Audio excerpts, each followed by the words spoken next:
चाह रहे हैं। स्कूल के खिलाफ है आप? भाई स्कूल ही गुरुकुल, भाई स्कूल क्यों हो भारत में? ये यीशु कुल ही है। हाँ ये यीशु कुल ही है। हाँ ये यीशु कुल ही है। आपने जोड़ दिया? नहीं मैंने नहीं जोड़ा। आप बताइए इंग्लैंड में स्कूल की स्थापना कब हुई? इंग्लैंड में पहला स्कूल कब बना पता है आपको? ప్రైజ్ ది లార్డ్ ఫ్రెండ్స్, ఈరోజు చూపెట్టబోయే వీడియో ఈ బాబాది. ఈ బాబా ఎప్పుడు ఇన్స్టాగ్రామ్లో, ఫేస్బుక్లో, యూట్యూబ్లో ఎక్కువగా తరచుగా కనిపిస్తూ ఉంటాడు. కారణం ఏంటిదంటే తనకి నోటికొచ్చింది ప్రతిదీ మాట్లాడతాడు. ये है कि सूर्य उदय पहले कहाँ उगता है? Good question, you are a good question. सूर्योदय सबसे पहले हमारे भारत में हम आपको बता दें, इस तरफ ना, हाँ इस तरफ आसाम के आगे भी कुछ है, उसके आगे क्या है, मणिपुर के आगे क्या है, हम उस तरफ नागालैंड गए थे.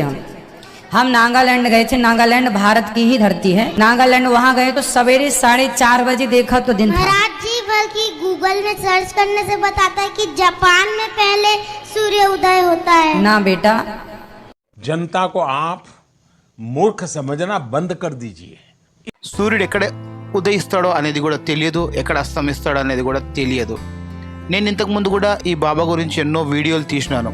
అయితే ఈరోజు ఈ బాబా మరొకసారి ఒక మాట మాట్లాడారు.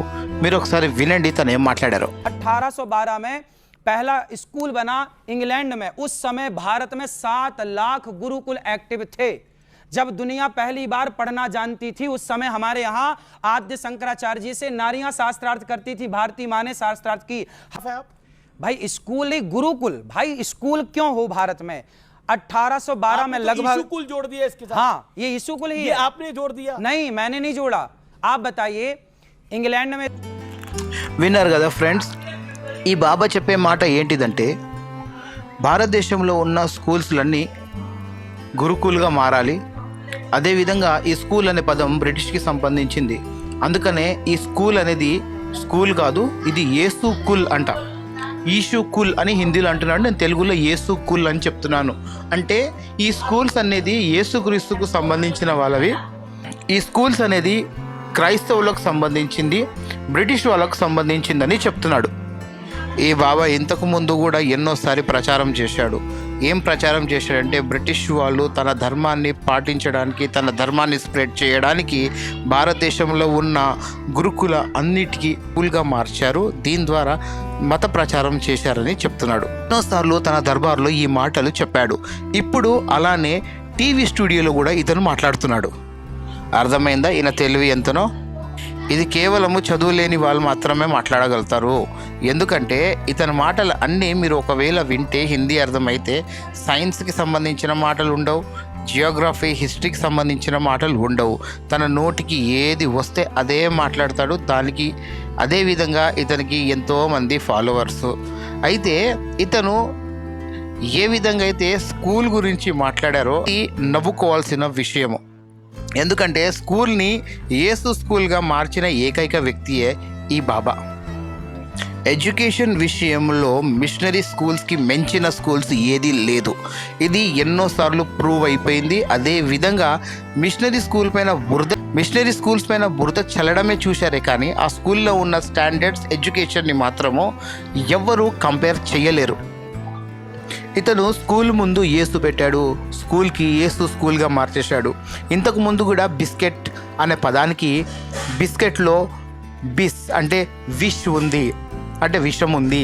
అందుకనే ఇది విషానికి ఒక కిట్ అని బిస్కెట్, ఒక బిస్కెట్కి విషానికి కిట్ అని పేరు పెట్టేశాడు. आप ज़्यादा खाते हैं बिस्किट.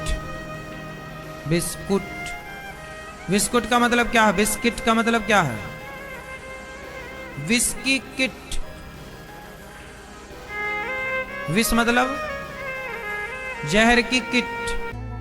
అయితే ఈ బాబా చెప్పిన మరొక మాట ఏంటిదంటే, అయితే ఈ బాబా ప్రకారంగా ఇంగ్లాండ్లో స్కూల్స్ అనేది 15th సెంచరీ నుంచి స్టార్ట్ అయినాయని చెప్తున్నాడు. కానీ ఒరిజినల్గా 597 కామన్ ఎరా, మరొకసారి చెప్తున్నాను, 597 కామన్ ఎరా క్రీస్తు పూర్వము మొట్టమొదటి స్కూల్ ఇంగ్లాండ్లో స్టార్ట్ అయింది. ఆ స్టార్ట్ అయిన స్కూల్ పేరు ద కింగ్స్ స్కూల్. ఇది ఇప్పుడు కూడా యునెస్కో అండర్లో ఉంది. కామన్ హిస్టరీ కూడా తెలియని ఈ వ్యక్తి క్రిస్టియన్ మిషనరీ స్కూల్స్ పైన బురద చల్లుతూ మోడర్న్ ఎడ్యుకేషన్ కాకుండా గురుకుల ఎడ్యుకేషన్స్ నేర్పియాలి అని నేర్పిస్తున్నాడు. ఇలాంటి వ్యక్తులను న్యూస్ ఛానల్స్లో పిలిచి మరీ ఇలాంటి మాటలు వినిపించడం అనేది కామన్ హిస్టరీ కూడా తెలియని ఈ వ్యక్తి బాబా అయ్యాడు. ఎందుకు తెలుసా? ఈయన చదువుకోలేదు కాబట్టి. అన్నెసెసరీ టాక్స్ మాట్లాడుతూ, అనవసరమైన మాటలు మాట్లాడుతూ క్రైస్తవుల పట్ల వ్యతిరేకతని క్రియేట్ చేస్తున్నాడే కానీ ఒక మోడర్న్ ఎడ్యుకేషన్, ఒక good education Christian missionary schools ఎలా ఇచ్చాయో అనే దాని గురించి మాత్రం మాట్లాడతలేడు. కారణం ఒకటే, మిషనరీ స్కూల్స్ని ఏ విధంగా బ్యాడ్ నేమ్ లేపితే ఆ స్కూల్స్లోకి వెళ్ళి పిల్లలు వేరే స్కూల్స్లో జాయిన్ అవుతారని. ఇది ఇప్పటి నుంచే కాదు, ఎన్నో సంవత్సరాల నుంచి జరుగుతున్న ఇది ఒక కొత్త ఎజెండా. మిషనరీ స్కూల్స్ పైన రావాలి, వాళ్ళ గురించి ఏదో ఒకటి తప్పుడు మాట్లాడాలి, ఆ స్కూల్స్ నుంచి ఆ స్కూల్స్లో ఉన్న పిల్లలను వేరే స్కూల్స్లో తీసుకుపోవాలి. సో మీరేమంటారో మాకు కామెంట్స్ ద్వారా తెలియజేయండి. God bless you all. Have a great day.